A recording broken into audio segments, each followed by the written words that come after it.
마가복음은 전체로 세 단락으로 구분되어 있습니다. 지리적으로 보면 갈릴리 중심으로 1장부터 8장까지 진행되고요.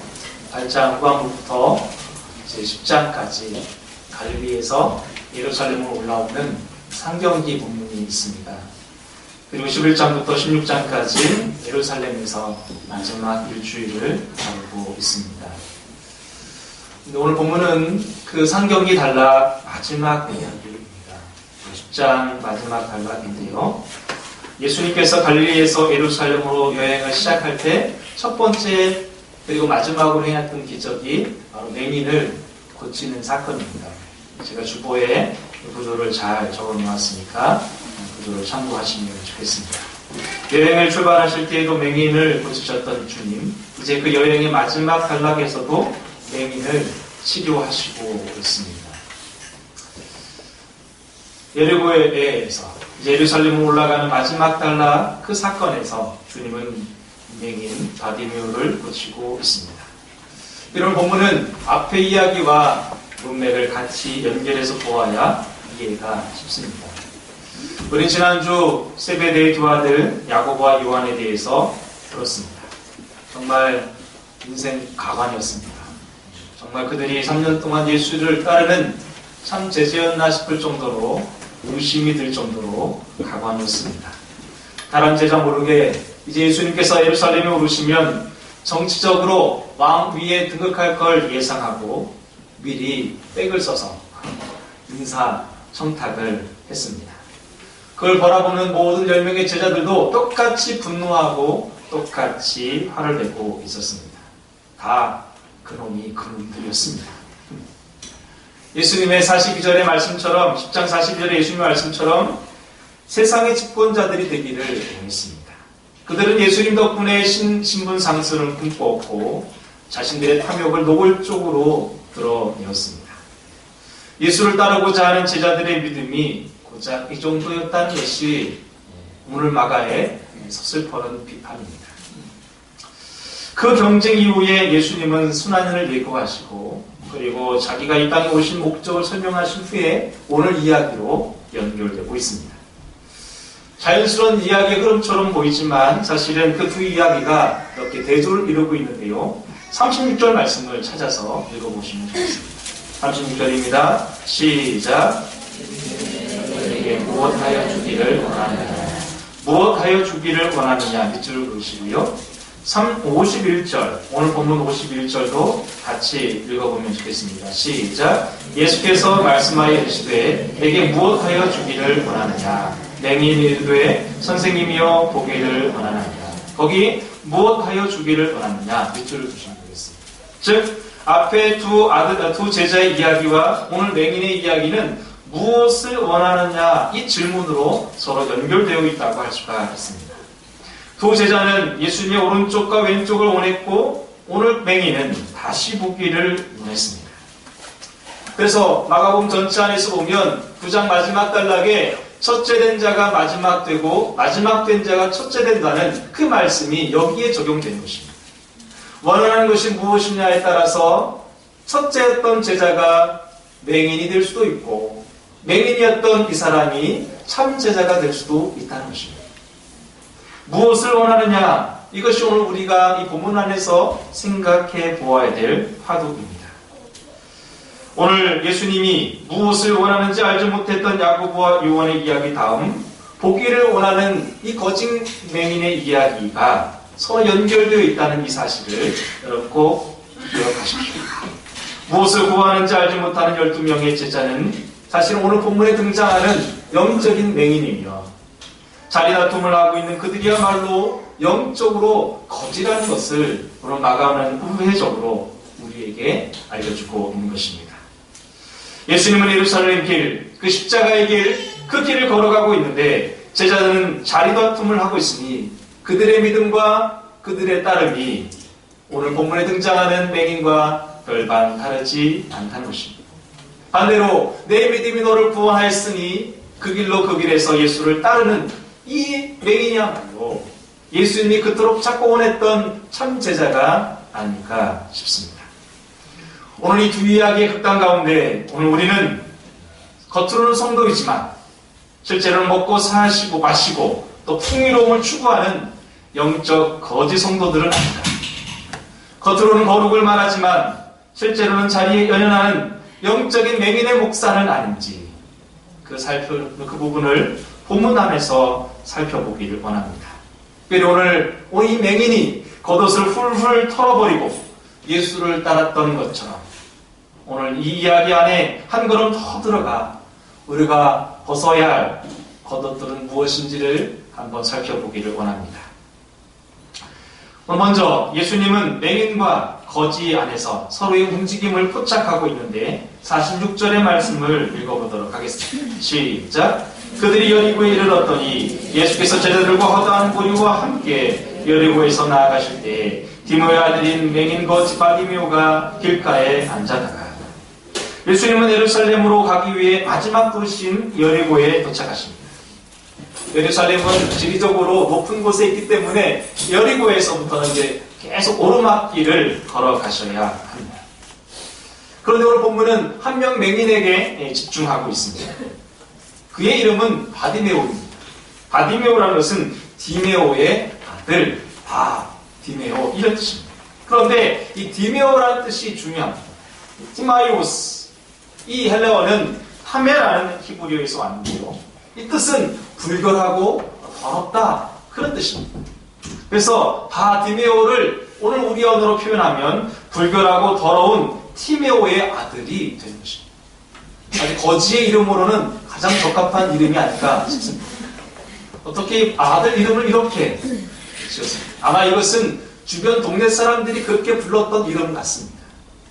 실명으로 언급된 것이 놀라운데요. 이 실명으로 언급된 것은 아마 이 초대교회, 이 마가 공동체가 다 아는 사람이었던 것으로 보여집니다. 그런 이제 이후로 변화되어서 예수의 제자가 되고 사역자의 반열에 올랐던 것으로 추측할 수 있습니다. 그가 길가에 주저앉아 있었다는 표현을 보면 그는 전형적인 구걸하는 거지였음을 알 수가 있습니다. 여러분, 갑자기 등장하는 이 맹인 거지가 오늘 우리에게 어떤 의미를 줄 것인가를 여러분 꼭 기억하시면 돼요. 특별히 예수님을 따라도 맹인처럼 따른다면, 예수님을 믿어도 거지처럼 믿는다면 그것은 바로 오늘 우리의 이야기라고 할 수가 있습니다. 오늘 본문에 등장하는 맹인 거지는 바로 나일 수 있고 우리일 수 있고 한국교회일 수 있습니다. 그러나 오늘 본문은 그 맹인이 치유되고 있는 이야기를 통해서 우리 역시도 치유될 수 있다는 소망을 가지고 이 본문 안으로 이제 더 들어가 보기를 원합니다. 이제 예수님과 맹인이 만나는 장면으로 들어가는데요. 47절, 48절 말씀을 함께 읽겠습니다. 시작! 나사렛 예수시라는 말을 듣고 소리를 질러 이르되 다윗의 자손 예수여 나를 불쌍히 여기소서 하거늘 많은 사람이 꾸짖어 잠잠하되 그가 더욱 소리를 질러 이르되 다윗의 자손이여 나를 불쌍히 여기소서 하는지라. 길가에 앉아있던 맹인이 오늘 이야기의 본문 전면에 등장합니다. 그는 이런 말을 듣기 시작합니다. 나사렛 예수? 그 사람 여기 지나간다고? 나사렛 예수라는 말을 듣기 시작합니다. 근데 여러분, 나사렛 예수라는 말이 별 의미가 있는 것이 아니라 촌뜨기, 촌사람, 별 볼일 없는 사람의 대명사가 바로 나사렛. 나사렛 예수라는 말은 시골뜨기 예수라는 말로도 번역해도 크게 무방하지 않습니다. 그런데 그가 다윗의 자손 예수라고 표현하고 있습니다. 불쌍히 여기소서는 이해가 되는데 다윗의 자손으로 얘기하는 그것 때문에 오늘 문제가 생기기 시작합니다. 거지로서 구걸의 요청으로 불쌍히 여겨달라는 말은 능히 할 수 있지만 그의 입속에서 다윗의 자손이라는 말이 나왔다는 것이 오늘 본문의 핵심입니다. 그 얘기 때문에 예수님과 제자들이 걸음을 멈추어 서게 됐습니다. 과연 다윗의 자손이란 이 말의 뜻이 어떤 의미를 함의할까요?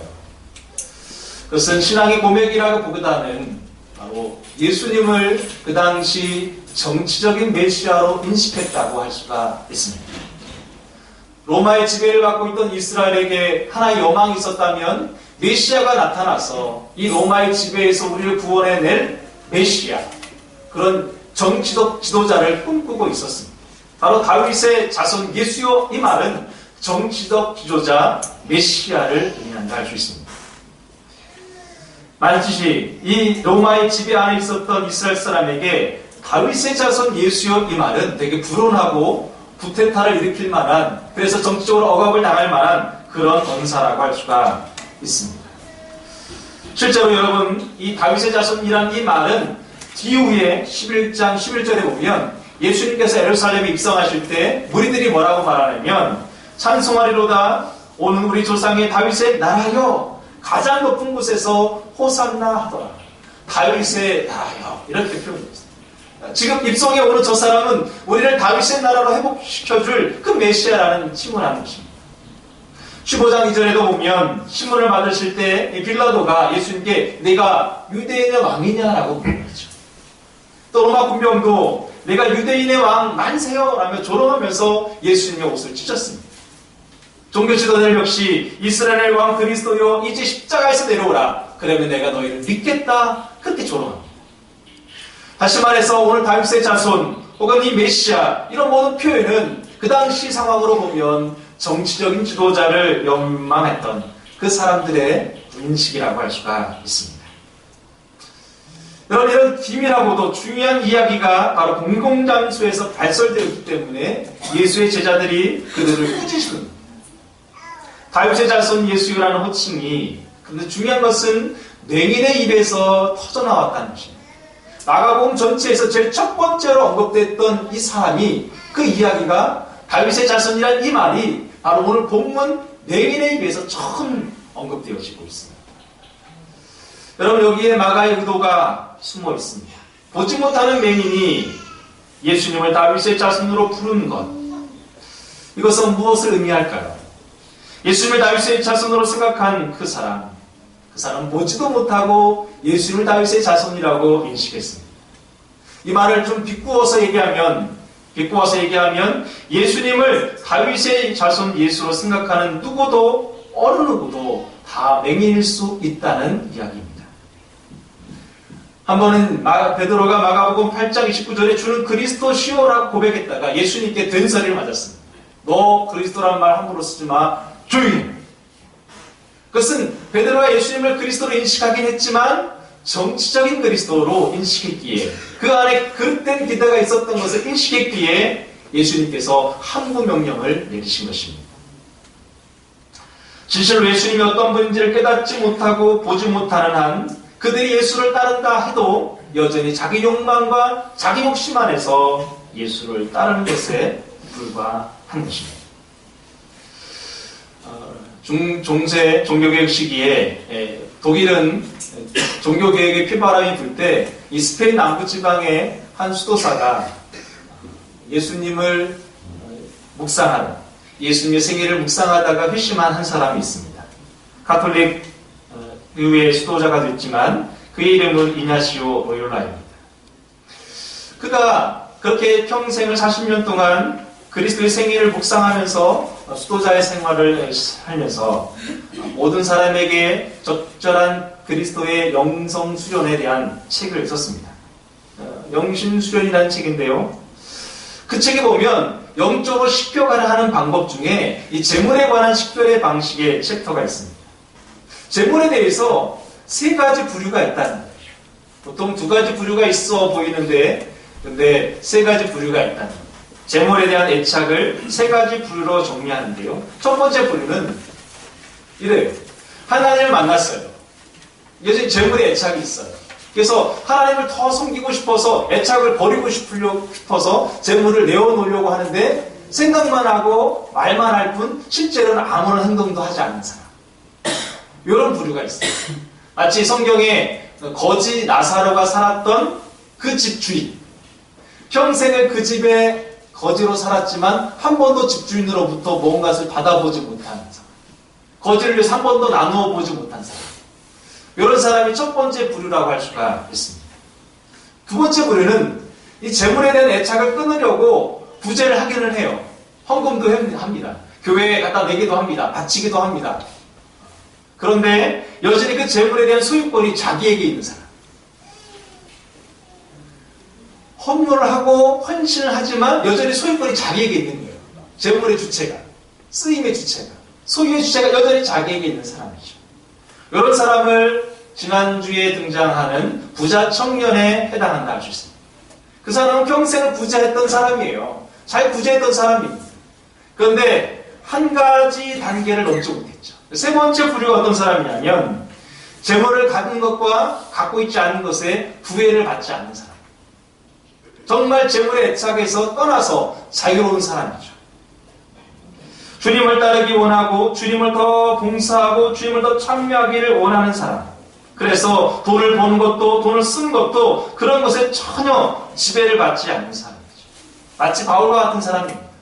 그 사람이 예수님을 따르는 데 있어서 부자가 되는 것도 가난해지는 것도 그가 예수님을 따르는 데 전혀 영향을 미치지 못했죠. 지난주 부자 청년에게 주님이 내 재물을 버리고 나를 따르라는 것은 바로 이 두 번째 단계에서 세 번째 단계로 오라는 거룩한 초청이었죠.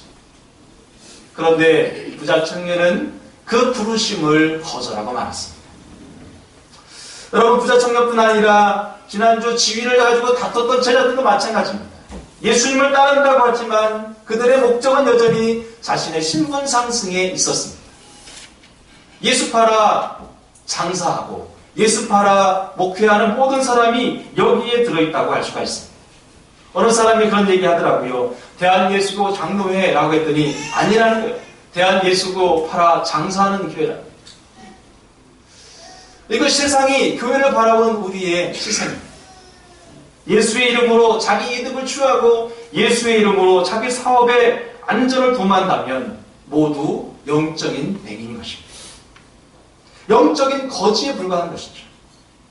보지 못하고 고백했으니 온전할 수 없고 깨닫지 못하는 고백이니 부실할 수밖에 없는 것입니다. 이제 예수님이 그 맹인에 대하여 어떻게 반응하시는지 49절의 말씀을 읽어보겠습니다. 시작. 예수께서 머물러 서서 그를 부르라 하시니 그들이 그 맹인을 부르며 이르되 안심하고 일어나라 그가 너를 부르신다. 아멘. 예수님께서 이제 걸음을 멈추십니다. 입성 바로 전입니다. 입성하면 제자들과 또 혹은 수많은 무리들이 다윗의 자손이 왔다고 환호성을 필 것입니다. 그들의 무리들의 그릇된 기대를 예수님 그때는 수용하시지만 여기 10장에서는 수용하지 않으십니다. 그리고 제자와 맹인의 그릇된 기대를 교정해주고 있습니다. 그러기 위해서 예수님 어떻게 하십니까? 멈추고 계십니다. 마가복음 1장에서 4명의 제자를 불렀을 때처럼 마가복음 3장에 12제자를 불렀을 때처럼 오늘 주님은 맹인을 부르십니다. 그 부르심의 내용이 이렇습니다. 밑줄을 보세요. 안심하고 일어나라 너를 부르신다. 세 가지 아주 극적이고 적극적인 동사가 쓰여지고 있습니다. 안심하라, 일어나라, 부르신다. 특별히 가운데 일어나라, 이 에게이로라는 말은 마가복음 전체 안에 부활의 용어로 쓰였던 단어입니다. 주로 쓰였던 단어가 죽음 가운데 일어나라 이럴 때 쓰였던 단어인데 대표적인 요절이 마가복음 5장 41절입니다. 이렇습니다. 그 아이의 손을 잡고 이르시되 달리다금 하시니 번역하면 곧 내가 내게 말하노니 소녀야 일어나라 하십니다. 죽음의 자리에 있었던 바로 그 소녀에게 일어나라 하셨다는 것은 오늘 이 맹인에게도 동일하게 적용되는 것입니다. 자, 성도 여러분, 여기 안에 바로 예수님의 열심과 오늘 우리에게 주시는 은총이 녹아져 있습니다. 가시던 길을 멈추어서서 머물러 계십니다. 한 맹인을 흘려보내지 않으십니다. 안심하라고 하시고 일어나라 하시고 또 부르십니다. 여러분, 최근에 공동체가 출애굽기를 묵상하고 있습니다. 이번 주 계속 재앙이 시작됐죠? 피, 개구리, 파리, 오늘 파리까지 왔습니다. 근데 여러분, 잘 생각해 보세요. 하나님께서 왜 한 방에 그냥 끝내지 않으시고 10번 이렇게 미적미적 조금씩 하셨을까요? 한 방에 그거 못 해결하시겠어요? 한 방에 그냥 확 끝내시면 안 되겠습니까? 근데 왜 하나님은 10번이나 10번이나 재앙을 그들에게 주었습니다. 물론 10개의 모든 재앙은 애굽의 신들을 하나하나 깨뜨리시는 과정이라 할 수 있습니다. 그런데 좀 더 하나님의 마음으로 그 본문을 읽으면 하나님은 10번의 기회를 주십니다. 10번이나 애굽과 바로가 하나님의 통치 안에 들어오는 회개의 기회를 주신 것입니다. 하나님은 바로가 거절하고 애굽 사람이 무시해도 끊임없이 다가오셔서 심판이라는 징계라는 도구로 그들의 마음을 돌이키기를 요청하신 것입니다. 바로 하나님의 열심입니다. 오늘 본문도 마찬가지입니다. 여러분 창세기 본문 내내 제자들은 여전히 깨닫지 못하고 자기의 욕심으로 서로 경쟁하고 자기의 애착으로 싸우고 재물의 애착으로 부르심을 거절하고 그랬어요. 근데 예수님 오늘도 어떻게 하십니까? 또 걸음을 멈추고 계십니다. 그리고 그들에게 안심하라, 일어나라, 내게로 오라고 부르십니다. 사랑하신 여러분, 이것이 은혜이고 복음인 줄로 믿습니다. 예수님의 일하심, 예수님의 포기하지 않으심, 예수님의 복음이 여기에 있습니다. 사랑하신 성도 여러분, 예수님과 함께 안심하시기를 주님 이름으로 축원합니다. 예수님과 함께 실망과 절망과 애착의 자리에서 일어나시기를 원합니다. 예수님의 부르심 앞에 다시 한번 따름으로 반응하시기를 주님 이름으로 축원합니다. 이제 예수님과 맹인이 일치되는 장면으로 들어가는데요. 50절 말씀을 읽어보겠습니다. 시작. 맹인이 겉옷을 내어버리고 뛰어 일어나 예수께 나오거늘. 아멘. 먼저 밑줄 그으세요. 겉옷을 내어버리고. 맹인 안에 변화가 시작되었습니다. 마가복음 곳곳에서 겉옷은 바로 그분의 신분을 상징하는 단어, 인격과 삶의 외적인 측면을 의미하는 아주 표현적이고 상징적인 의미입니다. 바로 혈중 여인이 예수님의 겉옷을 만졌을 때 생명과 부활이 있었던 것처럼 겉옷을 내어버렸다는 것은 지금 거짓 맹인의 삶의 새로움이 시작된 바로 회개의 상황으로 볼 수가 있습니다. 두 번째는 무엇입니까? 뛰어 일어나고 있습니다. 예수님은 에게이로 했는데 이 맹인은 아나페사오, 뛰어 일어나요. 도약해서 일어나요. 홀떡 일어나고 있습니다. 예수님의 부심 앞에 적극적으로 능동적으로 변화를 추구하고 있는 모습으로 보여집니다. 세 번째는 무엇입니까? 예수님께 나오고 있습니다. 바로 예수님께 나옴으로 예수님의 부름에 응답하고 있습니다. 이제 이가 응답했으니 예수님이 응답할 차례인데요. 51절 말씀을 찾아 읽어보겠습니다. 시작. 예수께서 말씀하여 이르시되 내게 무엇하여 주기를 원하느냐? 맹인이 이르되 선생님이여 보기를 원하나이다. 한마디로 내가 무엇하여 주기를 원합니다. 내가 원하는 게 뭐냐? 이거예요. 이미 불쌍히 여겨달라고 했는데 도대체 그 불쌍히 여김이 무엇이냐라고 다시 재차 물어보십니다. 왜 이런 질문을 던질까요?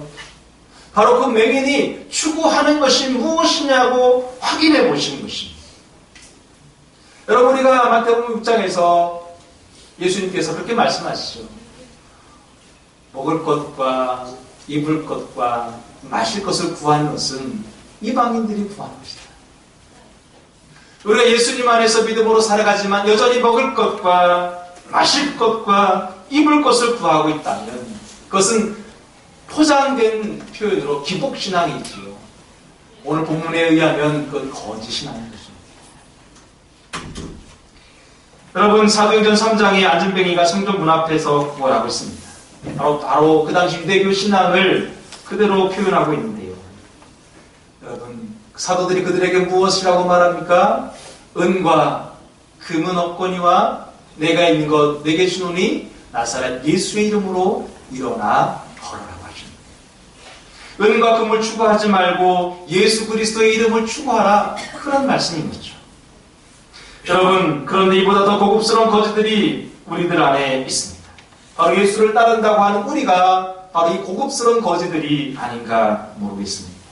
그 당시 제자들 역시 로마의 집권자들처럼 힘을 얻고 세력을 불리려고 예수님을 따랐던 것입니다. 주님의 오른쪽과 왼벽을 원한 그들 역시 영적인 거지에 불과하다는 것이 자명합니다. 교회를 세습하고 종회장 선거에 돈을 쓰고 교인과 목사가 서로 고소고발하고 교인끼리 아주 사소한 문제 때문에 서로 미워하고 예수 팔아 장사하려는 세속적인 성공에 천착하여 있다면 그들은 모두 거지들의 경합에 불과한 것입니다. 그렇습니다, 여러분. 추구하는 것이 무엇이냐가 그 사람을 나타내 준 것입니다. 그가 원하는 것이 무엇인지를 알면 그 마음이 보이고 그 마음 안에 영이 보인 것입니다. 주님이 오늘 묻습니다. 내가 원하는 것이 무엇이냐?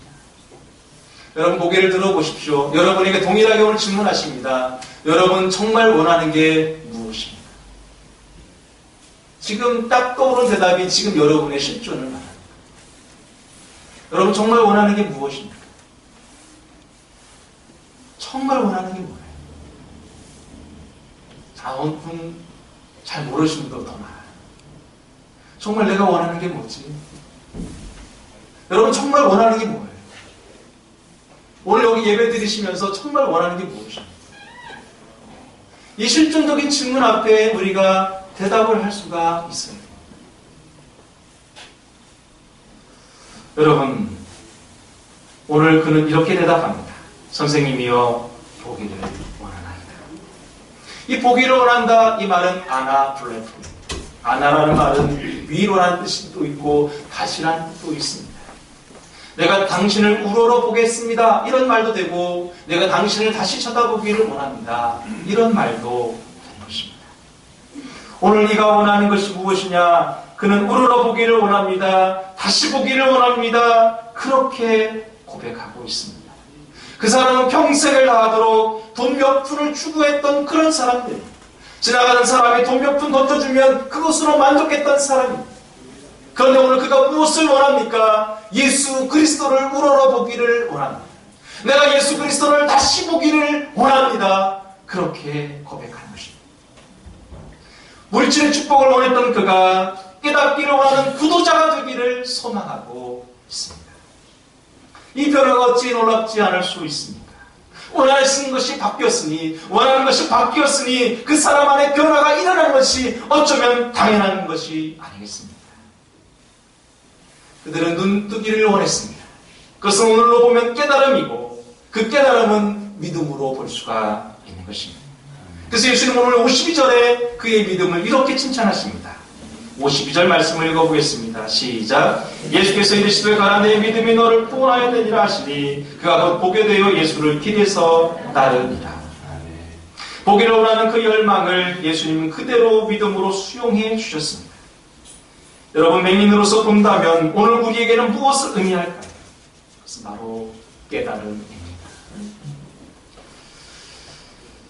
여러분 본다는 것은 깨닫는다는 말이에요. 예전에 저는 교회 신앙생활 할 때 목사님들로부터 목사님 이거 본문 이게 무슨 뜻이에요? 물어보면 야 이 자식아 무조건 믿어 말 따지냐 무조건 믿어. 여러분 무조건 믿으면 그건 맹신입니다.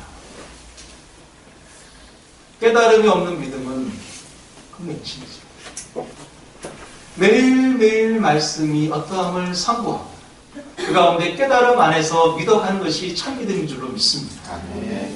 여러분 믿기만 하는 막합하신 믿음으로는 아주 위험합니다.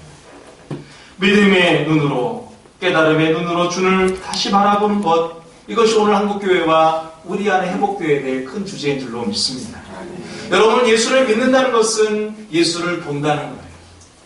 어떻게 해요?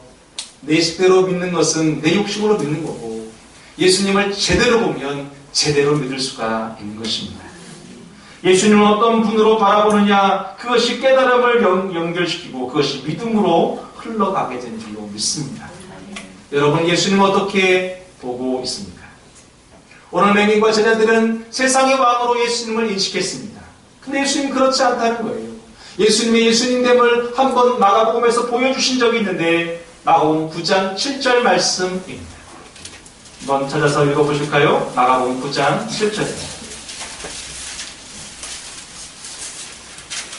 찾으시면 함께 읽겠습니다. 시작. 마침 구름이 와서 그를 덮음에 구름 속에서 소리가 나되 이는 내 사랑하는 아들이니 너희는 그의 말을 들으라 하시니라. 하나님이 직접 예수님의 신분에 대해서 알려주셨는데 바로 예수님은 인간 왕이 아니라 하나님 나라의 아들이었습니다. 세상 나라의 왕이 아니라 하나님 나라의 왕으로 오셨다는 거예요. 그러므로 너희는 그 예수의 말을 들어라. 여러분, 오늘 맹인은 그것을 본 거죠. 세상의 왕으로 오신 메시아가 아니라 하나님의 아들로 오신 예수님을 제대로 본 것입니다. 그래서 예수님을 이 걸어간 그 길에 함께 참여하고 있는 것입니다. 예수님이 걸어간 이 길이 어떤 길입니까? 십자가의 길, 죽음의 길입니다. 부활하신 예수님의 모습, 하나님의 아들됨을 제대로 보지 못하면 죽음을 이르는 그 자리에 함께할 수 없는 것이죠. 아멘. 아멘. 여러분, 우리가 왜 십자가의 길을 그 입구에서 거절하고 부자 청년처럼 돌아갈까요? 예수님이 누구인지를 몰라서 그런 거예요. 예수님 아직 못 만나서 그런 거예요. 예수님은 하나님의 아들 예수 그리스도인 줄로 믿습니다. 인간 왕이 아니라 하나님 나라 왕. 그 왕은 십자가를 통과하여 부활의 영광이 이르게 될 것이고 그 영광으로 이 온 세상을 통치하실 진정한 왕인 줄로 믿습니다. 하나님의 아들 예수를 본 사람만이 실패와 거짓과 탐욕의 겉옷을 벗어버릴 수가 있는 것입니다. 하나님의 아들 예수를 만난 사람만이 그분에게 나올 수가 있는 것입니다. 하나님의 아들 예수 그리스도를 진짜 만난 사람만이 그분과 함께 그분의 뒤를 따를 수가 있는 것입니다. 하나님의 아들 예수 그리스도를 매일 기록된 말씀 안에서 배워갈 수 있기를 주님의 이름으로 축원합니다. 아멘. 오늘 설교가 상당히 딱딱하고 조금 그럴 것입니다. 좀 부대낀다. 오늘 저 인간 왜 저러냐. 근데 여러분, 제가 이 설교를 준비하는 한 주 내내 이런 마음이었습니다. 정말 힘들었습니다. 정말 힘들었어요. 마치 설교를 통해서 여러분들에게 사기를 치는 거 아닌가, 그런 마음이 막 드는 거예요.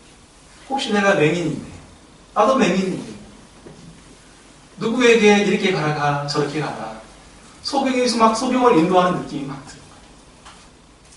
주시옵소서 주시옵소서 기도는 하지만 여전히 내가 원하는 것을 구하고 있으니 제가 영적인 거지죠. 원해도 잘못 구하고 구해도 헛된 것을 구하면서 목사 노릇을 하고 있으니 소경이 소경을 인도하는 것 같아서 너무 마음이 부대꼈습니다. 세상 유행가 중에 그런 가사가 있더라고요. 거울도 안 보는 여자. 태진아가 불렀나요? 근데 꼭 성도들이 그와 같아요.